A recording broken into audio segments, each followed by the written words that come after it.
And away we go here on a beautiful Monday in the Delaware Valley and all across the world. Hello, everybody. Sean Brace, Luke Arcaini with you here. We got a lot to discuss, especially taking place with those fightings, what they did to close up shop out there in Chicago, and now on to D.C.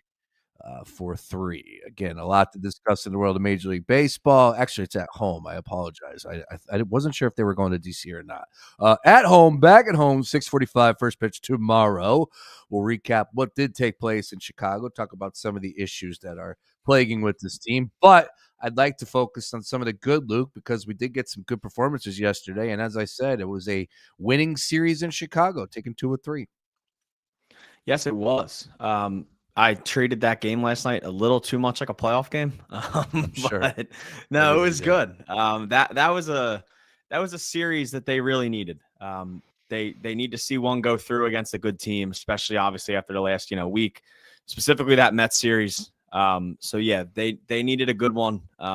They got a good one last night, and just led by Aaron Nola, who the Phillies needed a series win, but I think Aaron Nola needed a good start more than we needed a win last night.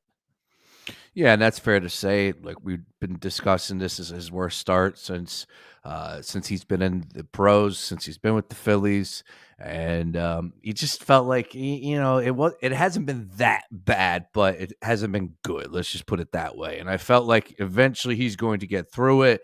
Maybe it was the bright lights and a spot like that he needed to raise his game up. But last night, as Luke just pointed out, 7 innings pitched, 3 hits, one earned.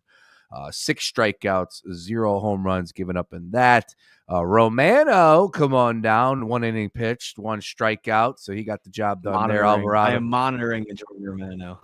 Yeah. I am Alvarado monitoring and Kirk Ring got their job, got the opportunity to perform, and all 3 of them got the job done coming out of the bullpen and taking care of the game in relief for Aaron Nola. So again, the crazy stuff from Major League Baseball, just to lump it on into everything that's happening. What is crazy to me right now on CBSSports.com, Luke Arcaini, the New York Mets are the number 1 team power ranked in Major League Baseball. Wow. Yeah, they're playing well. They're playing good baseball. I'll tell you what, they didn't have a good last few innings yesterday against the Nationals. I don't know if you saw that one. That was fun to watch. Oh, yeah. For anyone that doesn't know, the Mets were up 7-1 going into the 7th. Nationals scored 5 runs in the 7th to make it 7-6, tied it up 7-7, and then Pete Alonso overthrows, I believe, Edwin Diaz, and the Nationals win on a walk-off error. So that was fun. But yeah, I mean, the Mets are playing good baseball. They played really good baseball against us. They just look like a confident team. I know I heard someone say this. I feel like the difference in the series of the Phillies and Mets was, it feels like the Phillies went up there at the plate and they got a runner in scoring position, and it seemed like you kind of knew things were going to go south. Where I think as the Mets got up there, runners in scoring position, and it just seemed like they knew they were going to get the hit. So they look good right now. Obviously a bad loss yesterday, but I believe the Phillies are 3.5 back now. I don't look too much at standings in April. They don't mean anything. The Mets were under 500 at this point last year. But yeah, no, they're playing good baseball right now. There's a few teams that look really, really good right now across Major League Baseball. Well, we'll find out a little bit more as the season rolls on how good the Mets are. I think they do have that vibe from last year. Could very well continue to carry over this year as it has. We'll see if it continues. But they have 6 games coming up in the next 9 nights against the Arizona Diamondbacks that are a pretty good team. Yeah. And we'll see if Eugenio Suarez continues to go yard. I'm reading on the potential pitching matchups that they will see. They're talking about Tyler McGill here.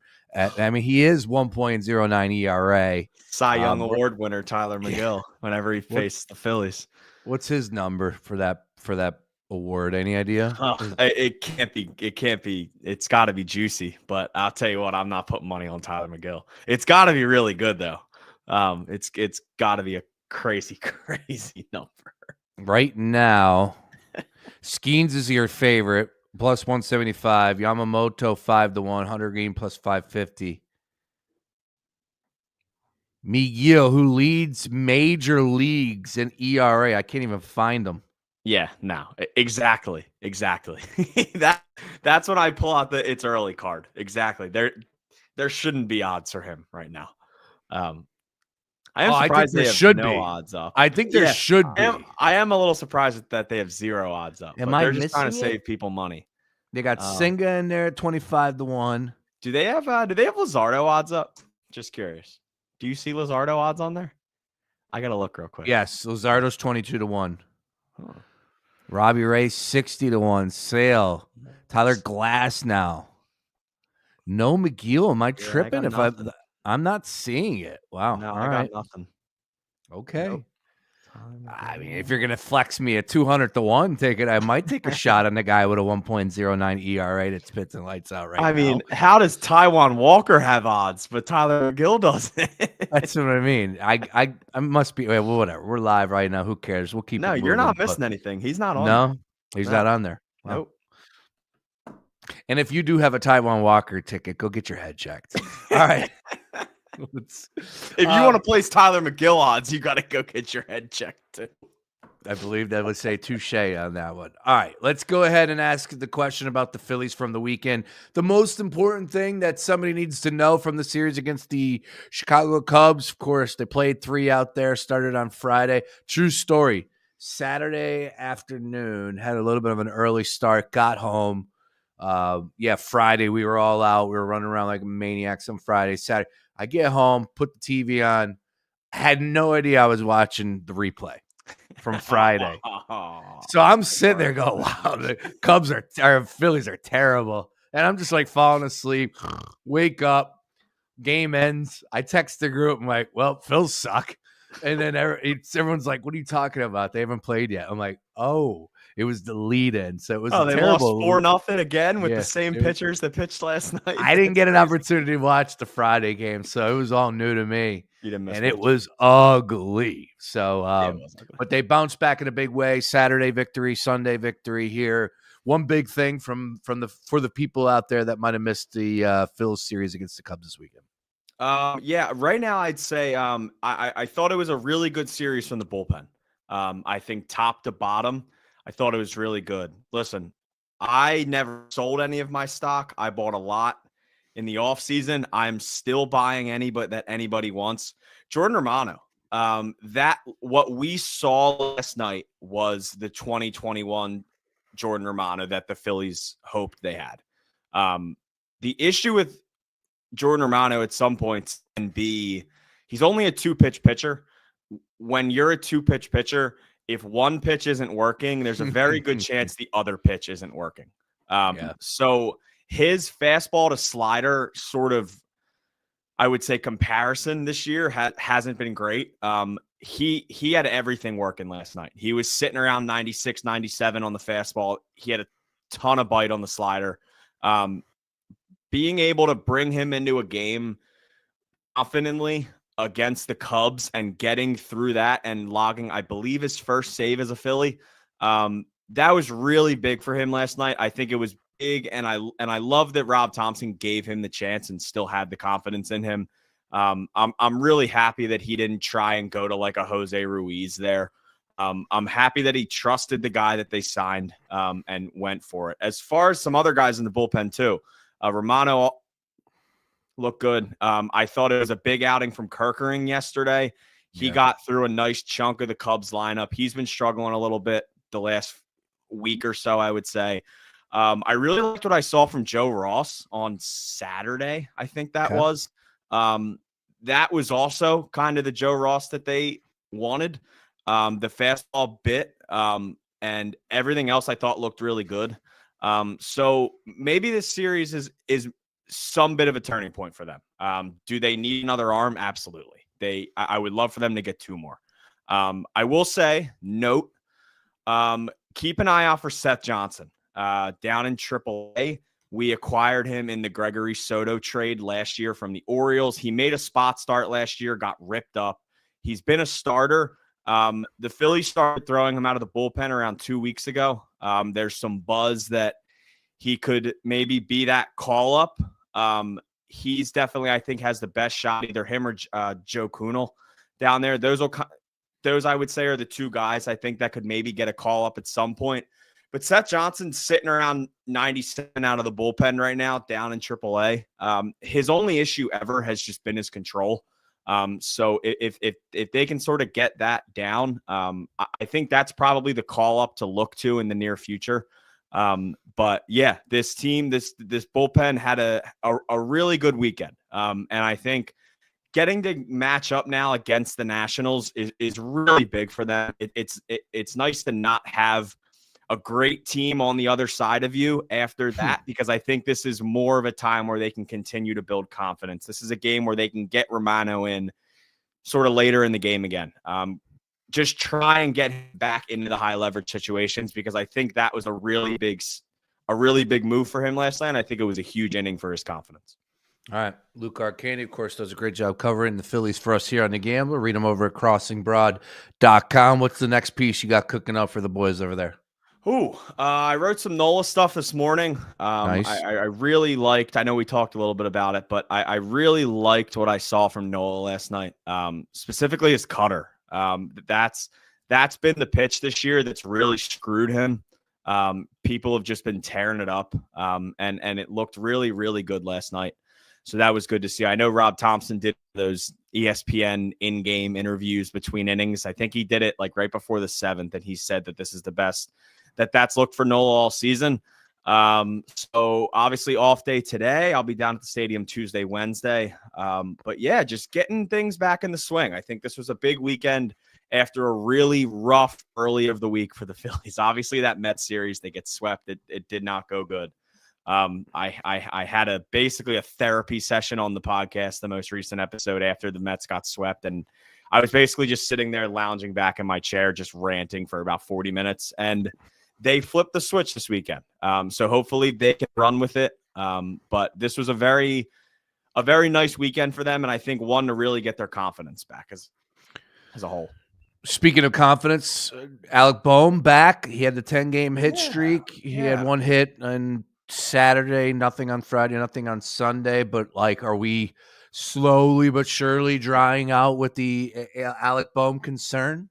Yeah, I would say so. Nice. I don't want to call him back 100%. But he's starting. 10-game hit streak is a 10-game hit streak. No, absolutely. Right? I think a lot of Boehm's issue early in the year is, and I know we talked about this, people don't like to hear this, but a good portion of the Phillies was just them getting unlucky. And yes, they weren't getting the runs in. It's completely fair. I'm not saying they were hitting good early in the year, but there were so many balls that were just ripped line drives that outfielders were making crazy plays on, and balls that should have got through the hole and didn't, and just stuff like that. I mean, last night, Nick Castellanos in that 9th inning, when he hit that ball and he needed a foot more to hit a 2-run homer, that basically described the Phillies offense for the last 2 weeks. But I think Boehm's starting to find that he's been hitting the ball really hard to start the year. I think it's really just been some luck. Obviously, he's still driving the ball into the ground a lot. I believe he leads Major League Baseball in ground into double plays, which he was up there last year too. That's always just been the rough part of his game, is he just hits a lot of ground balls. But no, I think he's continuing to hit the ball hard, and they're just now they're falling. And I mean, that's kind of all you can wish for. Hopefully once again, they get back. He's actually always hit pretty well against the Nationals. So hopefully this is a series where he can continue to get going. But yeah, no, there's been a lot of guys that have really been going. Obviously Stott has been everything you've ever wanted out of a leadoff hitter since he's been there. He's hitting over 300 since he's been in the leadoff spot. His on base percentage to lead off a game is over 500 right now. So he's been really good in the leadoff spot so far. I thought the few weeks have been really good for Max Kepler. He's continued to hit the ball really hard. He obviously had the home run on Saturday. He continues to get on base, hit the ball really hard. Schwarber went through a bit of a slump, but obviously he cut it a little close last night with the on base streak. He was 0 for 4 going into the 9th inning, and he did draw a walk in the 9th inning. He's now been on base 34 straight regular season games dating back to the middle of September last season. So yeah, I mean, listen, I don't want to say they're completely back, because it's been 2 games. But there's been a lot more positive signs over the last, 48 hours than there has been negative. All right. Once again, Luke will be down at the Ball Yard tomorrow and on Wednesday, so look to hear more from him, of course, on the Daily Ticket throughout the course of the week. All right, just to update world of Major League Baseball standings-wise, Yankees currently at the top of the AL East at 17-11, Boston 16-14, Tampa Bay 14-14, Toronto 13-15, Baltimore 10-17. So kind of jumbled up there. I'll just go through the divisions. Detroit on top of the Central, 18-10. Cleveland 15-12 right behind them. West, Seattle 16-12, Texas 15-13, kind of jumbled up there as well. Basically every division is jumbled up this early into the season. Of course, we already talked about the Mets 19-9 with that record. And of course, that was a tough loss yesterday. So could you imagine if they were sitting at 20-8? That'd be really intriguing for Mets fans' perspective. To the Central, I love it. The Cubs, they're on top, and the Phillies just went out there and took 2 of 3. So 17-12 for the Cubbies. Cincinnati, a lot of surprise right now for some people out there, 15-13. And then over to the West, which is going to continue to separate itself with, of course, it being top heavy as well. San Francisco 19-10, Padres 17-11, Dodgers 18-10. Tyler Glass now injured, could very well be a significant injury. Got a feel for the guy, but he was supposed to be pretty big in that rotation. And coming up a big series for that division, you got San Diego and the Giants. But man, the Giants at top of the West. I don't care if it's April 28th. Nobody had that, Luke. Nobody. No, I certainly didn't. I think I've said this to you multiple times now. I still don't expect the Giants to make the playoffs, but they are off to a hot start. And I do want to touch on the Glass now thing, because I'm not one for always taking victory laps, and this doesn't mean that this is a victory lap. But I put a tweet out about 3 months ago saying, after, even with the Dodgers rotation, that I said the Phillies have the best starting rotation in baseball, and a lot of people said Dodgers. And I kept saying it's just been years and years of them not being able to stay healthy. And we've seen it early already. That's a big loss for them. Obviously, they've had an awesome season so far from Yamamoto. Sasaki, while he had a rough start, he's starting to turn it around. I'm not worried about him at all. But it's just the matter of the Dodgers rotation staying healthy. That's really it for them. I did want to throw some flack on a certain GM here. Blake Snell is hurt. He's done, he's not done. Excuse me. He's out for a little while. A lot of injuries. A lot of injuries for that rotation. It's something that's plagued them. But again, they won it last year. So, what else can we say in April here? But it's definitely something that has my attention. You're right about that. I did want to throw a little flack on a certain general manager here. And it's the general manager of the Baltimore Orioles. This is a team that I screamed about all offseason. I begged the general manager of the Baltimore Orioles to do something, because they have a sick young core and just absolutely zero pitching. And they didn't sign a single player worth noting this offseason, and they let Santander walk and they let Burns walk. And those Orioles fans are not happy right now. They are 10-17. They are at the bottom of the AL East, and it's just been an absolute disaster season for them so far. I mean, Dean Kramer is a guy in their rotation who's around like the number 3 starter. He has a 7 ERA. Zach Eflin's really been one of their only good starting pitchers. He has their lowest ERA at 3 flat. Everyone else, 5 ERA. Charlie Morton's ERA is over 10. Dean Kramer's 7. They just put nothing into this team. And with a team with Gunnar Henderson and Adley Rutschman and Jackson Holliday and Cedric Mullins, like, they have a good core there. Like Jordan Westberg, Ryan O'Hearn, they have a good core there. They just did nothing. And the fans are starting to be really, really upset about it. I was looking at the replies to their lineup tweet yesterday. Man, that it is brutal. It's a shame because that was a team that had a lot of potential with a good core, and they haven't been aggressive at the trade deadline in the past. I don't know what would change this year. It's just a team that I thought last year I had them in the World Series against the Phillies last year, and now they're almost 10 games under 500 heading into the season, and there's a chance they could turn into a seller at this deadline. Yeah, it's disappointing. It's really disappointing because of as you pointed out, the farm that they have, the players that have been coming through. It's a franchise that hasn't competed in forever. Finally, they get something, a sliver of hope. And that Baltimore's live, man. Baltimore's a fun time. I caught them playing last year. Went to a game last year. It was awesome. And it would be cool to see somebody else in that division go out there and take it from the Yankees or the Red Sox. And we've seen some other teams, like whether it's the Rays or well, I don't think we've ever seen the Blue Jays do a damn thing. But it would be cool to see another team other than those three, Red Sox, Yankees, and Rays, do something in that division. But it's not looking like it's going to be the case this year. It's looking like it's going to be either the Sox or the Yankees. The best rivalry in baseball will be battling for that division. I dig it. I dig it. If you're gonna shove it down my throat, make it worth our while, right? Put it on a t-shirt. All right. Let's go ahead and shift gears, man. We got a lot to do. Only a little bit of time here. Let's talk about the NBA as far as the playoffs are concerned. Last night, Knicks got a break there, man. That was definitely a foul. Should have been called, but it's the way that they've been officiating the game all series long to a point. But a foul was a foul in that spot, unfortunately. The Detroit Pistons got the short end of the stick, and now the New York Knicks are up 3-1. Could potentially be a fun next round matchup, whether if it's the Celtics and the Knicks in round 2. I love it. That'd be great. Over to the really big surprise for a lot of people out there. The T-Wolves are currently up 3-1 over the Los Angeles Lakers. Anthony Edwards has been the best player in that series, and that's it, hands down.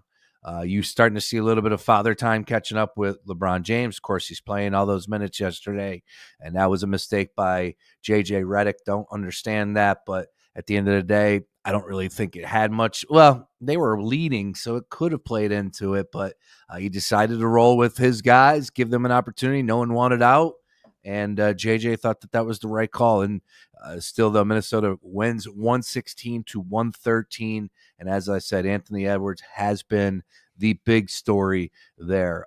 Steph Curry went off again, had 36 points without Jimmy Butler. Yeah, they have a 2-1 lead over the Houston Rockets. That was on Saturday. And then also the Joker putback by Aaron Gordon at the buzzer. Just come on, man. Are you kidding me? As a LA Clipper backer, round 1, what a frustrating way to end the game. And of course, that is the best series so far in the first round, all knotted up at 2 games apiece. Best of 3. Who will go into the next round? Let's go ahead and fire up DraftKings Sportsbook. Take a look at some of the numbers here. And right now, that is minus 160 for the Clippers to advance. Denver plus 135 in that series. Let's see here. Won't get into that one. That's a little lopsided. Golden State's minus 310 over Houston plus 250. And that's about it. Everything else is pretty much just slanted one way, of course, with all the teams being up 3-1. Anything for you in the NBA playoffs from the weekend, Luke? Yeah, first of all, having Nuggets plus 125 in that game on Saturday was absolutely electric. That was incredible. Watching that putback. I was not rooting for overtime in that one, especially on the road. So that was fun. I think the biggest right now is, for me, this Bucks team's cooked, and it's obviously an unfortunate injury for Dame. But this, to me, right now feels like the most obvious Giannis asks out in the offseason that I've seen in a while. This, to me, feels like looking at Giannis saying, if there's a time to do it, it's this summer. Giannis doesn't like his coach. He doesn't have a good coach. the Bucks. I don't think the Bucks are trending upward. And obviously, you probably lose Dame for all of next season. So this to me feels like Giannis is probably going to ask out. Listen, I could be wrong. I'm not an NBA expert, but that's just really what it looks like, because I don't see his career getting better in Milwaukee right now. I think it's one of those situations where the Bucks have a chance to be very average next year. As far as Knicks Pistons, that series has been so fun. That's been a really fun, just chippy series. I mean, watching Tobias Harris get in these dudes' faces, whether he's winning the game or not right now, it's just absolutely incredible. Watching this, it's been a good series. Obviously, they got smoked by the refs yesterday a little bit. That should have been a foul in the corner, and the Pistons should have won that game. Warriors, I don't think Father Time will ever catch up to Steph Curry. No, the dude just hoops. He just hoops and hoops and hoops. I believe he had 36 on Saturday without Jimmy. Just insane.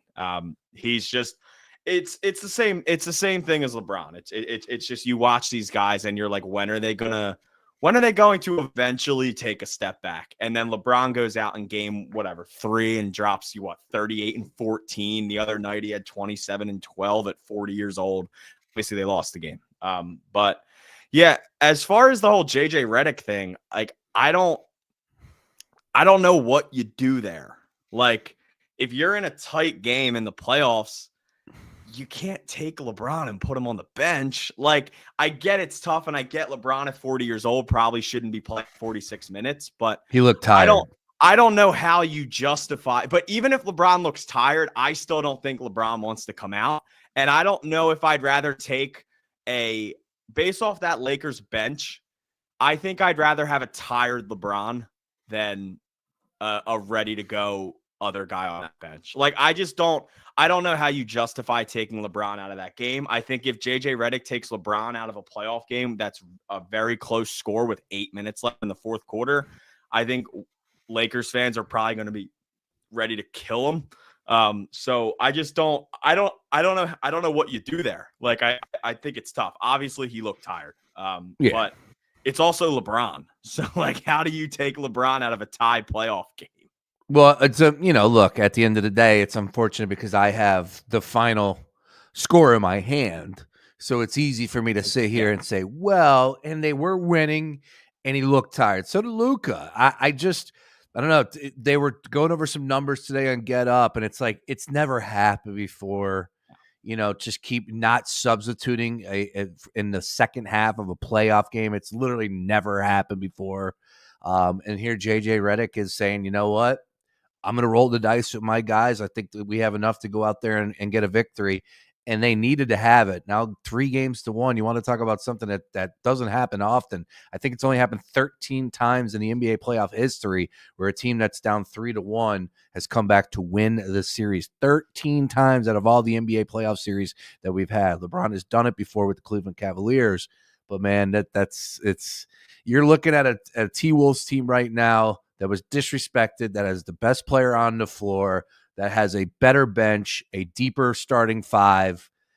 Are they a better starting five? It's hard to make that argument because Luka LeBron is on the other side. But, man, I think I can make the case that the better starting five is with the Minnesota Timberwolves. Albeit, it's not over. We'll see what happens. Eye to Tiger for LeBron and Luka. And I just want to say the NBA conversation will continue coming up next with Sam Ostry and Sean Bernard. The boys got together for a live picks and roll. All things NBA coming your way. We got 2 games tonight. Cavs and Heat, 8.5-point spread for the Cavs on the road in Miami. And then you got the Rockets and Golden State Warriors back in the Bay. Golden State 4-point favorites in that one. 202.5 is your total there. We'll talk plenty more about the NBA playoffs throughout the course of the week. And as I said, picks and roll with Sean Bernard and Sam Ostry coming up next. We'll end with this, Luke. The NFL draft from the weekend. Yeah. What is your take on Shedeur Sanders? Why did he drop? I think it's just kind of a mix of everything. Honestly, Same. I think if somebody sits there on the timeline and tells you it's one exact thing, one, they look stupid. Two, they're wrong. It's not one thing. I think Shedeur Sanders probably got a little overhyped based on the player he is. I think some teams don't want to deal with the headache of his dad. And I also think some teams were idiots for passing up on him in the 4th round. I think all of that is true. I just think, and I will say, like, it honestly got to a point where I started to feel bad for him at some point. But it's, listen, man, and I don't know if it was locked in, but dude, we were one pick from the Eagles possibly taking him. Like, Could have very well happened. It seems like the Browns jumped the Eagles because they thought the Eagles were going to take him, and then obviously we got McCord later. But no, I thought it was a good draft for the Eagles. I like John Campbell. I'll tell you what, I am intrigued by this defensive tackle out of Nebraska, Ty Robinson. That dude's a freak athlete. Him next to Jalen Carter has the chance to be awesome. So yeah, I thought it was a good draft. I just still can't believe it was the Browns after taking Dylan Gabriel the day before. It was just, you want to talk about a team that I'd be frustrated as anything with if I was a fan. It would be being a fan of the Browns because I don't know what they were doing. Granted, I will say I did like the trade for them in the 1st round. I thought that haul that they got was really nice for the number 2 pick. But then after that, it honestly looked like they were on auto draft. It looked like they were in like a fantasy football league and they just had to X out. And they ended up auto draft, like multiple quarterbacks back-to-back days. Like, I don't know. It looks like when you auto draft, then you end up in fantasy baseball with like 4 catchers. And it's like, what?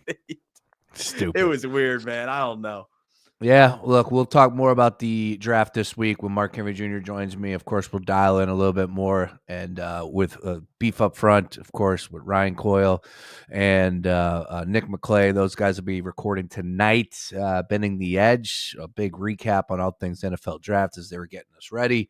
So I'll leave it for the experts to talk a little bit more, but my take is Shedeur. You nailed it. It's like, am I really going to bring him on? And next thing you know, as a head coach, now his dad is coming for my job.